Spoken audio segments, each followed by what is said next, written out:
Hi and welcome to Blueberry Beetle Online Art School. My name is Meg.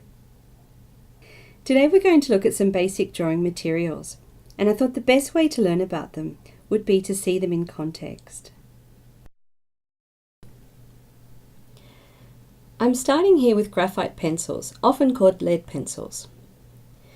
Graphite pencils are used so widely because they can be light and dark. Light pencils are hard and are marked with an H. Dark pencils are soft and are marked with a B for black.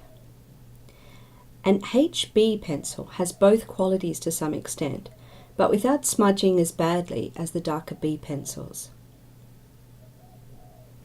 Here I'm using a 5B pencil because it's quite dark and soft. This means that I can press really lightly to make a mark that's easy to see. If I make a mistake, I can erase it really easily and it won't damage the paper. This is especially important at the start of a drawing or sketch when you're still working out where to put everything. You'll notice that I started with the basic shapes, so you can still see my construction lines. I can choose to include them in the drawing or erase them easily because the pencil is so light. The fact that graphite pencils erase relatively easily means that they're also good to use with other media, like watercolours. You can use a putty eraser to lighten your outlines further if you need to. Graphite also comes in other forms, such as sticks and clutch pencils. Here I'm using Woodless graphite. It comes in the same grades as pencils, meaning the same range of lightness and darkness. However, Woodless graphite has a nice weight to it, and it's more robust because it's thicker. They also last a lot longer than pencils, as the graphite doesn't shatter as easily. In fact, you can usually keep a woodless graphite stick sharp enough just by twisting it as you use it. As you can see, it draws similarly to pencils, though personally, I find them slightly more gritty and textured than the equivalent pencil.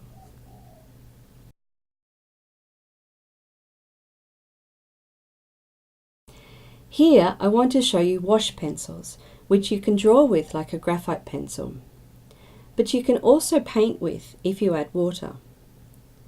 They're very much like a watercolour pencil if you've come across those, except with lead pencil. Like watercolour pencils, they can give you three finishes: a smooth graphite pencil finish, a smooth painted finish, or a combination of the two, where you keep some of the shading and texture you worked up and have a smooth wash over the top.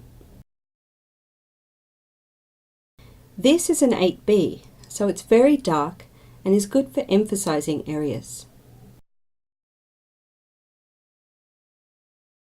As you can see, a dark pencil with a heavy line can look a lot like an ink line.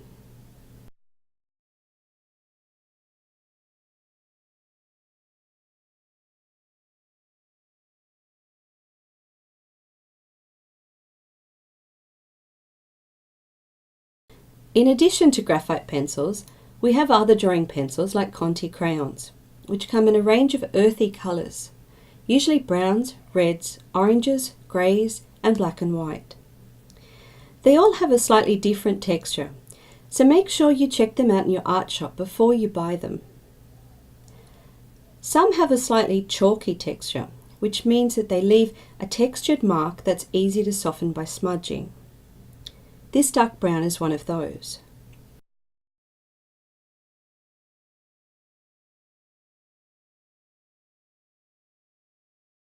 Other drawing pencils have more of an oily texture, so they glide on really smoothly. These are great for works like life drawing, when you want to emphasize the lines of your subject matter, or when you want to add texture. This is the case for this pencil, which is probably my favorite pencil, a color called Venetian red. Here I'm adding charcoal, just to show you how soft it is compared to other media. When you draw with it, it's very soft and textured, and you can also smudge it really easily. You can make it smooth, or a combination of smooth and textured by layering it. You have to be careful, as you can see, or it gets really messy. You want to be sure you have tissues, a damp rag, or even better, baby wipes on hand when you use it. Now I'm adding compressed charcoal, which is very intense and dark, as you can see. It makes thick, rich marks incredibly easily. This means you need to be really careful with compressed charcoal. It's really easy to overwork. As any Star Wars fan can tell you, what's important is the balance between dark and light. Chalk pastels have a similar chalky texture to charcoal and come in a huge range of colours. Their colours are richer than blackboard chalk and their texture is a little greasier. You can build up colours by layering them. Each colour will get mixed with those underneath if you don't separate them first with fixative. Oil pastels are thick and textured and can work well in layers. They also stay that little bit shiny, so are great for things like scales here. You can scratch off the top layer to get a translucent, glossy effect. Lastly, I wanted to show you drawing inks, which you've probably seen in cartoons and comic books. You can apply it with brushes like this or with a nib. Personally, I prefer brushes because I like the natural variation in thickness. If you need a really consistent and predictable thickness, then felt tip pens would be the better choice. Black ink is usually a bit thicker than other colours. Other ink colours tend to be very translucent, which means you can see the paper through them. Here I'm using Japanese calligraphy ink, which is a little thicker and is very consistent. This is what I use for all of my hand-drawn cartoons.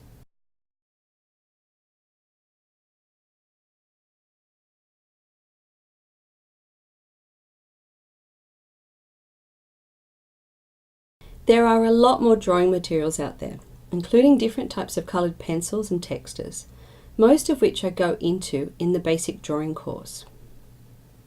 Of course, these are the more traditional media, so if you know of anything new and interesting, please let me know and I'll review it here. Well, that about wraps us up for basic drawing materials. I hope you've enjoyed it. Please check out blueberrybeetle.com for more art lessons. I look forward to seeing you next time.